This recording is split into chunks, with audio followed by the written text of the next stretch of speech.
और ज्येष्ठ, 2 महीने ऐसे होते हैं जिन 2 महीने के किसी भी 2 प्रदोष पर यदि अनार का पुष्प शंकर भगवान को समर्पित करा जाता है,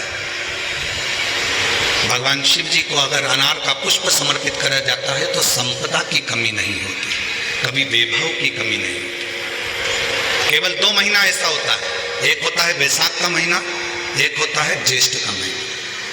ये 2 महीने में कभी भी कोई सी भी 2 प्रदोष, किसी भी 2 प्रदोष को ले लो और उसमें अनार का फूल, जो अनार का फल लगता है उसमें फूल भी लगता है, अनार का यदि पुष्प, एक ही पुष्प यदि शंकर के शिवलिंग को समर्पित करा जाए तो कभी, हम तो यहाँ तक कहेंगे कि कोई बहुत छोटे से छोटा व्यक्ति है, भले हाथ गाड़ी चला रहा है, ठेला गाड़ी चला रहा है, रिक्शा चला रहा है, उसके पास धन नहीं है, बहुत कमजोर है, पैसा नहीं है, बहुत तकलीफ में है, बहुत दुखी है, तो हम तो उससे कहेंगे कि या तो वैशाख के महीने में या ज्येष्ठ के महीने में कोई भी 2 प्रदोष को अनार का पुष्प यदि वो समर्पित कर देता है तो निश्चित है उसके घर में वैभव संपदा बढ़ना प्रारंभ हो जाती है, कार्य में उन्नति।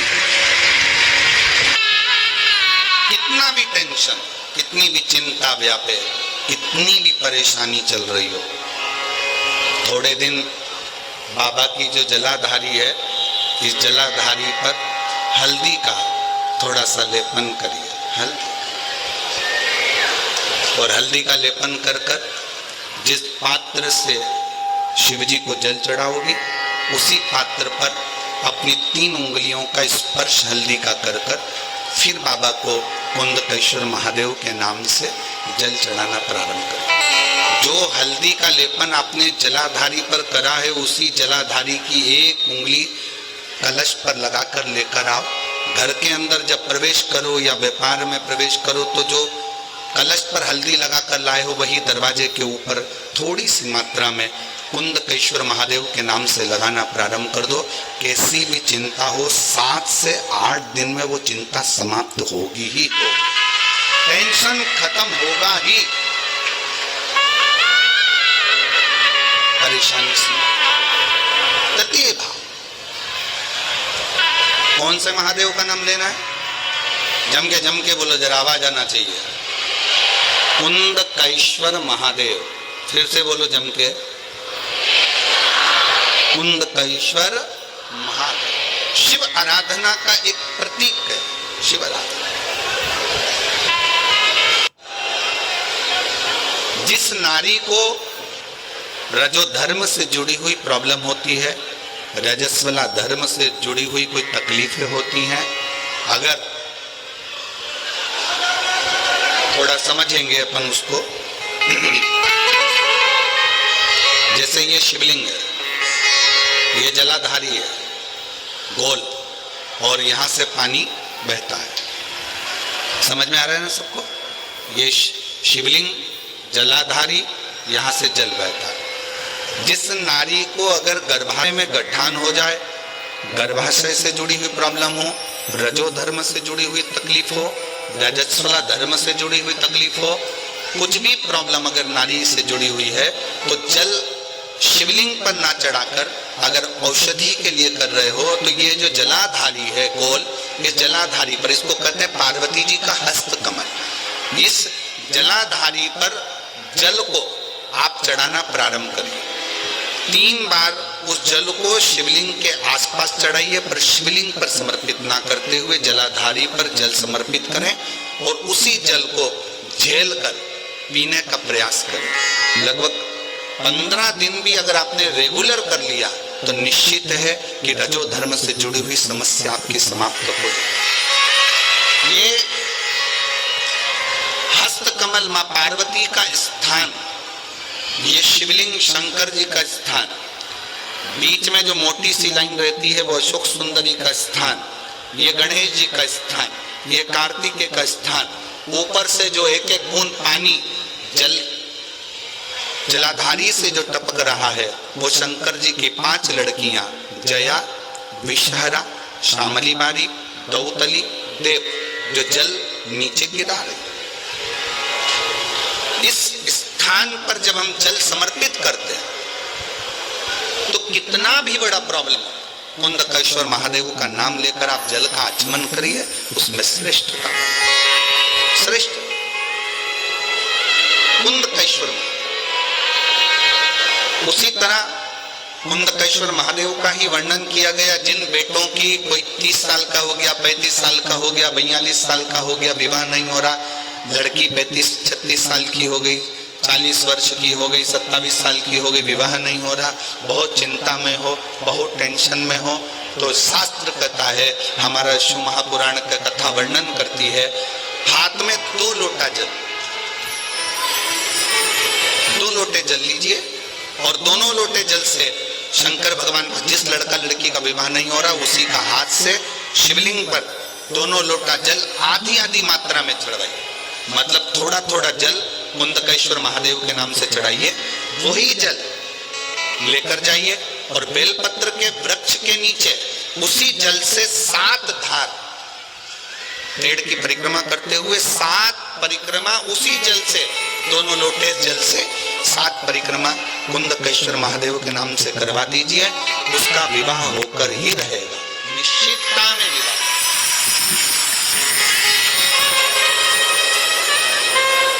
कुछ महीने, ज्यादा से ज्यादा 3 महीने, 3.5 महीने, 4 महीने, और हमें तो विश्वास है अगर कर लिया तो 1 मई से 7 मई की कथा में आपका पत्र विवाह का जरूर मिलेगा कि मेरे बाप सुना।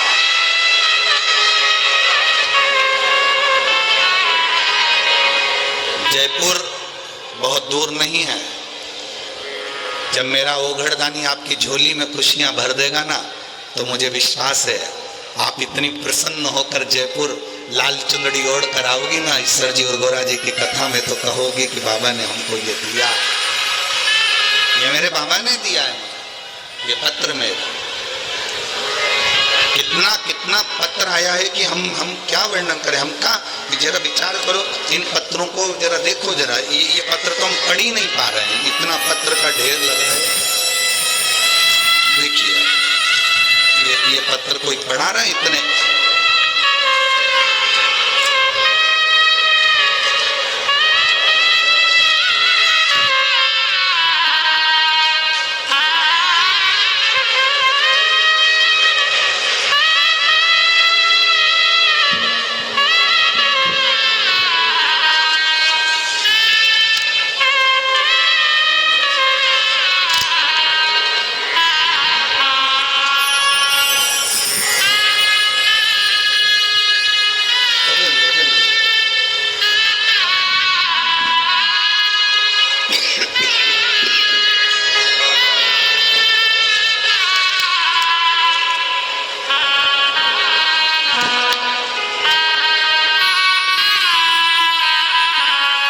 इतने पत्र पढ़ाएंगे क्या, और प्रत्येक पत्र में आपको जो मेरे कुबेर भंडारी ने दिया है, मेरे शंकर ने करुणा करी, वो सब इन पत्रों में भरी पड़ी। अब शिव की आराधना, शिव की स्तुति, शंकर की करुणा, शंकर का भजन, शंकर का स्मरण, एक आपका विश्वास आपको शिव के करीब में लेकर, एक विश्वास, एक भरोसा, एक दृढ़ता, और ये पूर्ण विश्वास है।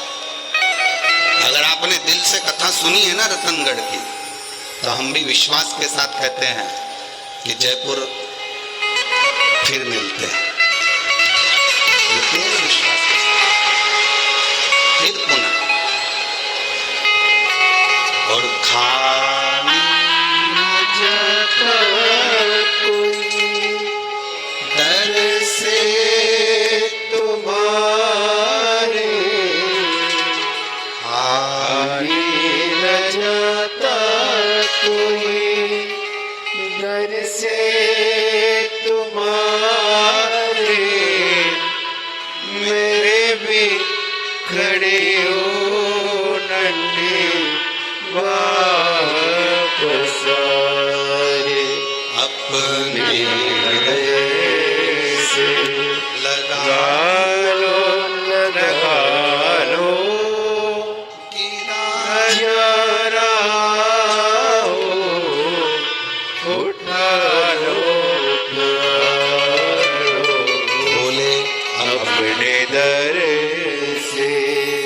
अभी तो नटायो गिरी जा रहे हो, उठारो आप दिल से उसको पुकारो, दिल से श्रवण करो, दिल से प्रार्थना करो। यदि डॉक्टर की दवाई खा रहे हो, शरीर में नहीं लग रही है, तो एक बार प्रयास करना, कुंदकेश्वर महादेव के नाम से डॉक्टर की दी हुई दवाई को ही खा। हमने पहले भी कहा कि डॉक्टर शंकर का एक रूप होता है, शिव का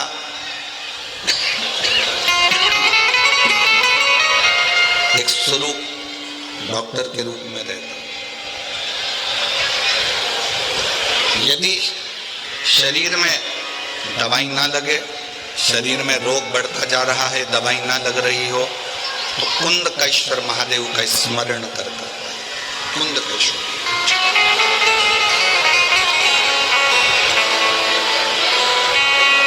और एक बात और स्मरण में रखिएगा, यदि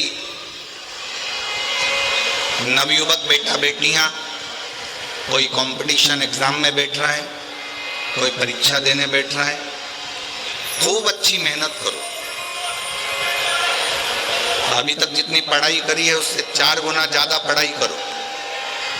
रात दिन एक कर दो और खूब अध्ययन कर खूब पढ़कर, खूब अच्छी मेहनत कर फिर एक दुर्वा, एक शमी पत्र और एक पुष्प कनेर का, ये 3 चीजें लेकर नंदी के पास में रखकर बाबा से प्रार्थना कर फिर किसी एग्जाम को देने के लिए जाओ। बाबा चाहेगा तो उसमें सफलता जरूर मिलेगी। ये पत्र अच्छा है। कोई अपने प्रवचन में कहे कि संसार बुरा है, जगत बुरा है, संसार बेकार है, जगत बेकार है,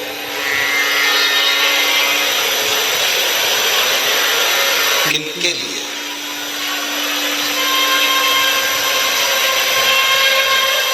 जगत उनके लिए बेकार है जो अपने कर्म से पीछे है।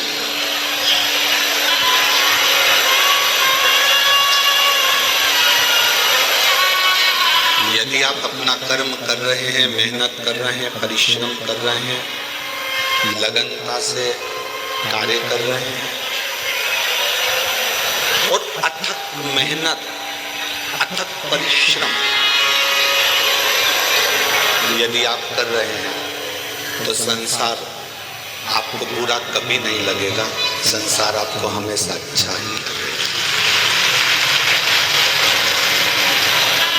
आपको फिर संसार बुरा नहीं लगेगा, संसार आपको अच्छा श्रेष्ठ।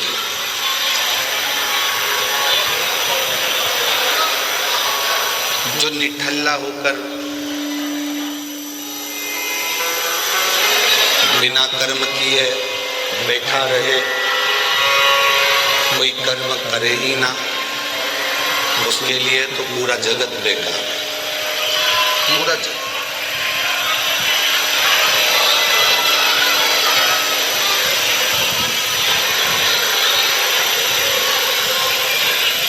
लोग कहते हैं हमने एक दुकान खोली, वो दुकान नहीं चली, फिर दूसरी दुकान खोली, दूसरी दुकान भी नहीं चली, फिर तीसरी दुकान खोली, तीसरी दुकान नहीं चली। आप बार बार कितनी बार दुकान को बदलो, कितनी बार व्यापार को बदलो। एक शिव महापुराण की कथा कहती है, बार बार व्यापार बदलने से अच्छा है एक व्यापार में पूरी दिल से जान लगा दो और अपना परिश्रम पूर्ण कर दो, तो वो दुकान भी सफल है।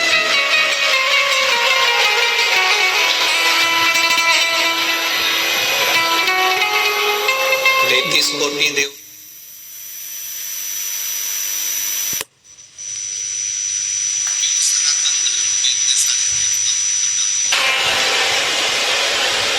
केवल एक सनातन धर्म एक ऐसा धर्म है जिसमें 33 कोटि देवताओं का नाम है। क्यों? किस लिए? क्योंकि हमारे जितने भी देवता हैं वो अपना परिश्रम, अपना कर्म, अपनी लगनता संसार के लोगों को बताते हैं।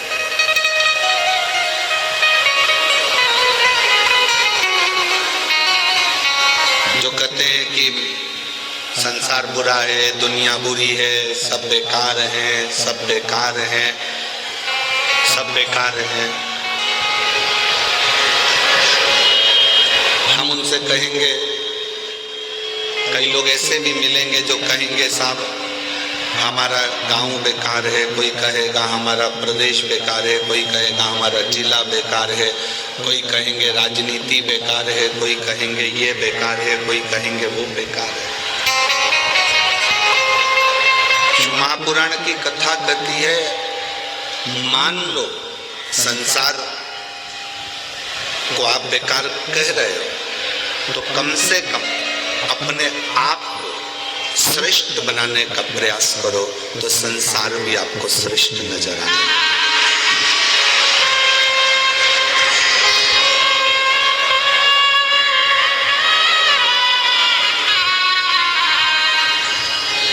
दुर्योधन को भगवान कृष्ण ने कहा था कि पूरे हस्तिनापुर से कोई एक अच्छे व्यक्ति को ढूंढ कर लेकर आओ। दुर्योधन को अच्छा नहीं लगा। युधिष्ठिर से कहा गया था कि इस हस्तिनापुर में से जाकर सबसे बुरे व्यक्ति को ढूंढ कर लेकर आओ। युधिष्ठिर को कोई बुरा नहीं मिला। दुर्योधन की दृष्टि में अच्छाई नहीं थी, इसलिए कोई अच्छा नहीं मिला, और युधिष्ठिर की दृष्टि में कोई बुराई नहीं थी, इसलिए उसको कोई बुरा नहीं मिला।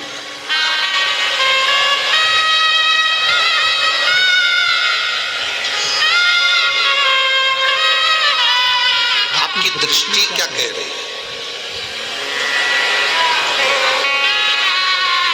आपकी सोच क्या कह रही है? आपका विचार क्या कर रहा है? ये आप पर निर्भर करता है। लाखों की संख्या में आज आप लोग पधारे हैं, पंडालों में जगह नहीं है, पूरे पंडाल भरे पड़े हैं, सब जहां तहां धूप में बैठे हैं।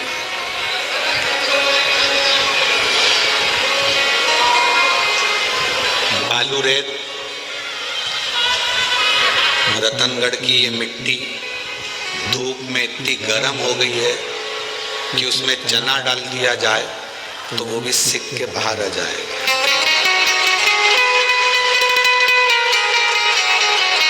रतनगढ़ की ये मिट्टी इतनी गर्म हो रही है रेत कि इस पे पापड़ रखा जाए तो पापड़ सिक जाए।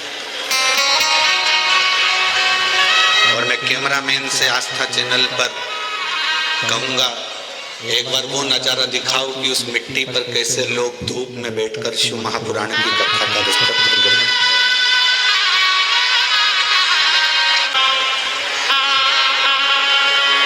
जिस मिट्टी पर पापड़ रखो तो पापड़ सिक जाए, चना डालो तो चना सिक जाए, ऐसी मिट्टी पर बैठकर, ऐसी रथ में बैठकर, ऐसी रज में बैठकर शिव भक्त शिव महापुराण की कथा का रस तत्व ग्रहण कर। महाराज खाली नहीं जाओगे आप। आपकी साधना, आपका तप, आपका बल शिव कृपा जरूर और खाली ना जाता डर से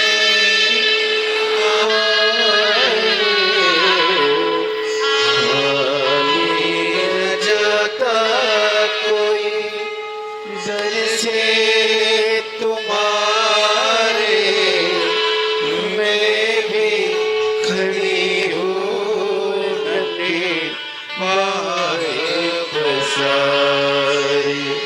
अपने हृदय से लगा लो गिरा जा रहा हूँ, उठा लो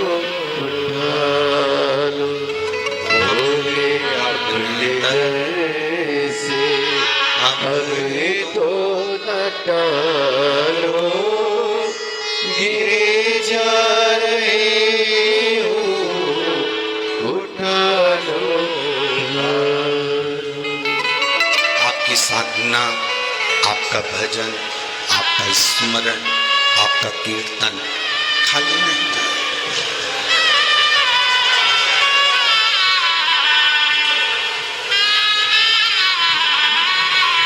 बस उससे दिल लगाओ, हृदय लगाओ, मन लगाओ।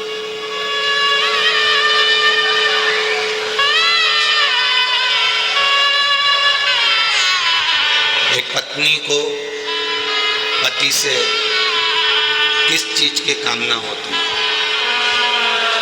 विवाह के बाद एक लड़की जब विवाह कर जाती है अपने पति के साथ, उसको किस चीज की कामना होती है? मोबाइल की? जम के बोलो जरा। नहीं। जेवर की?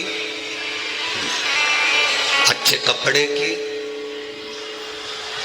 खूब सारा घर में फ्रिज, कूलर, वॉशिंग मशीन सब लगा रहे उसकी?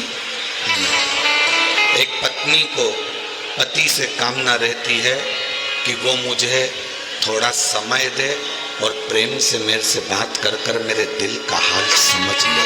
बस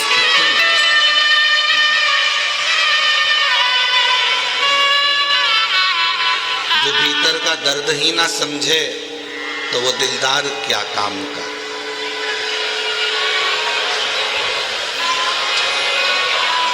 जो भीतर का दर्द ही ना समझे वो दिलदार किस काम का। और जो आकर खाली झोली ना भर दे तो वो सरकार किस काम का। पति आपके भीतर के दर्द को समझे, आपके भीतर के विचारों को समझे, आपके भीतर की भावनाओं को समझे। पत्नी को पति से यही काम है।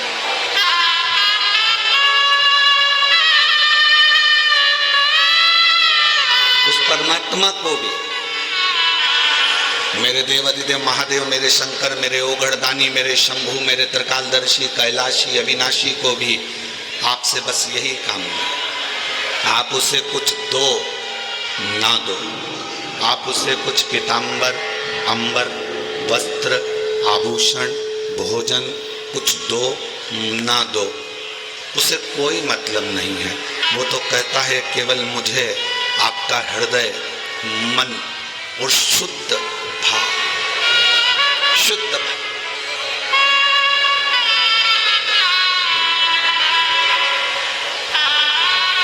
एक माँ से एक बेटे ने शर्त लगाई, पत्र है।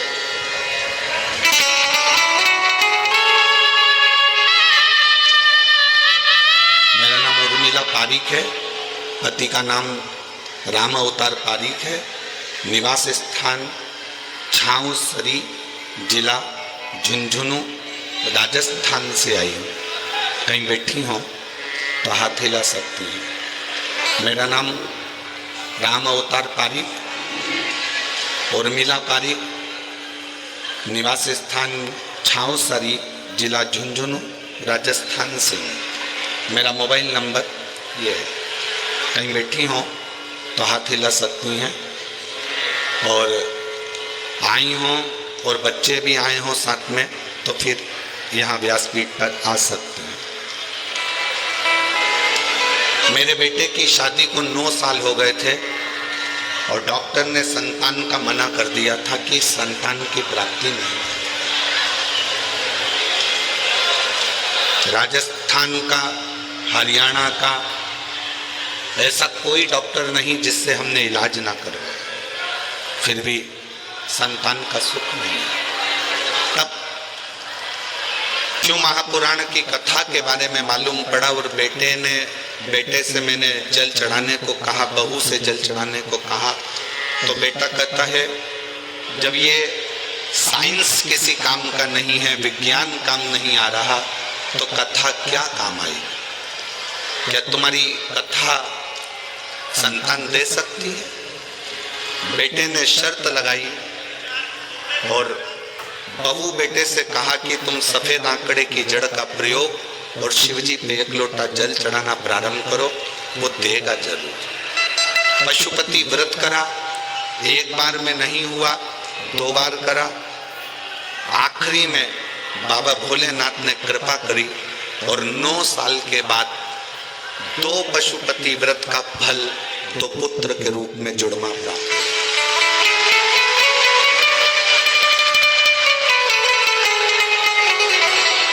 तो जुड़वा पुत्र के रूप में प्राप्त हुआ। अब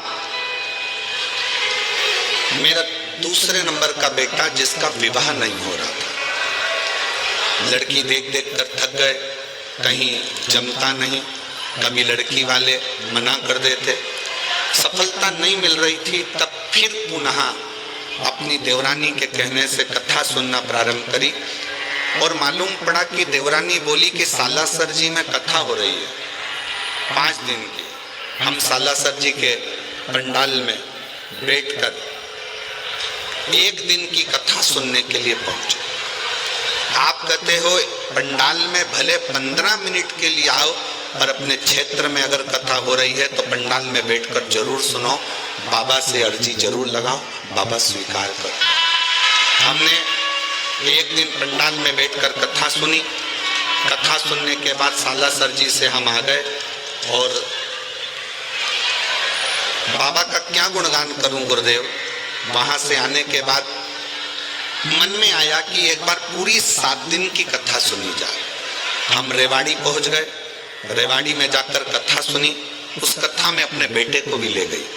वहां की भूमि को नमन करा, प्रणाम करा और बाबा की ऐसी कृपा हुई कि 6 अप्रैल 2025 को बाबा की कृपा से बेटे की सगाई हो गई। मैं बाबा को प्रणाम करने के लिए एक विश्वास, एक भरोसा, एक दृढ़ता शिव के प्रति।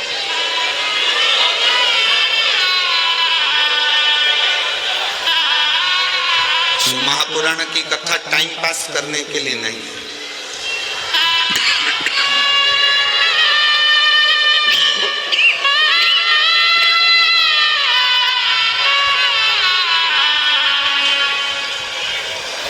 शिव महापुराण की कथा हृदय को दुखाने के लिए भी नहीं है। शिव महापुराण की कथा मनोरंजन का विषय भी नहीं कि हम यहाँ पर एंजॉय करने के लिए आए।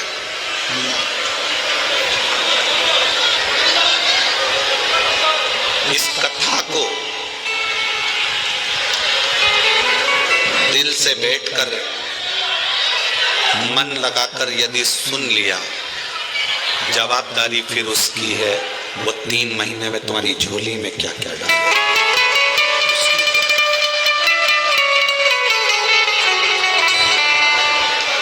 फिर आपका और हमारा बीच में कोई साझा नहीं, फिर उसका और आपका साझा।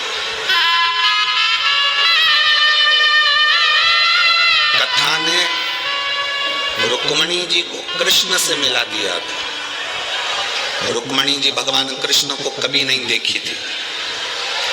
श्रीमद् भागवत कथा आप लोगों ने पढ़ी भी होगी, सुनी भी होगी। सुनी है सबने? हाथ उठाओ जरा। सबने सुनी है? रखो। श्रीमद् भागवत कथा में लिखा है कि रुक्मणी जी ने कभी भगवान कृष्ण को नहीं देखा था और ना ही भगवान कृष्ण ने रुक्मणी जी को देखा था। ना रुक्मणी भगवान कृष्ण को देखी है और ना कृष्ण रुक्मणी को देखे।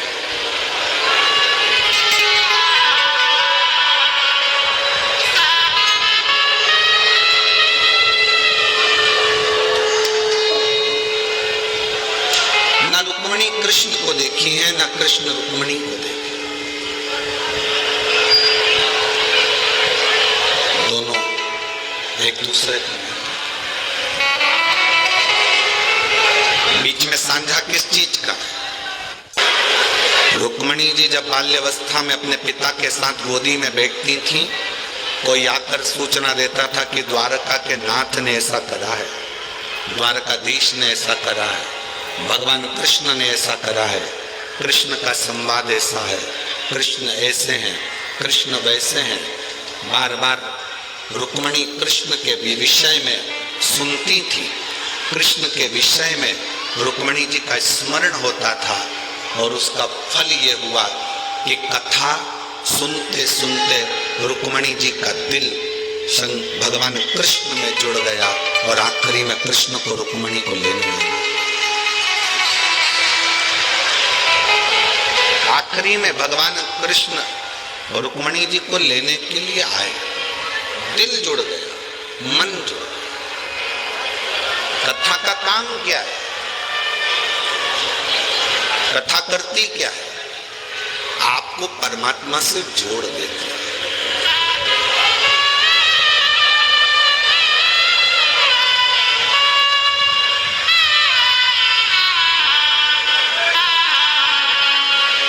जो संत, जो साधु, जो गुरु, जो कथाकार, जो पंडित, जो ब्राह्मण अपने से जोड़े वो श्रेष्ठता नहीं। जो ब्राह्मण, जो संत, जो गुरु, जो साधु, जो सन्यासी, जो तपस्वी, जो कथाकार आपको अपने से नहीं परमात्मा से जोड़े तो समझ लो कि वो श्रेष्ठता है। वो श्रेष्ठता है।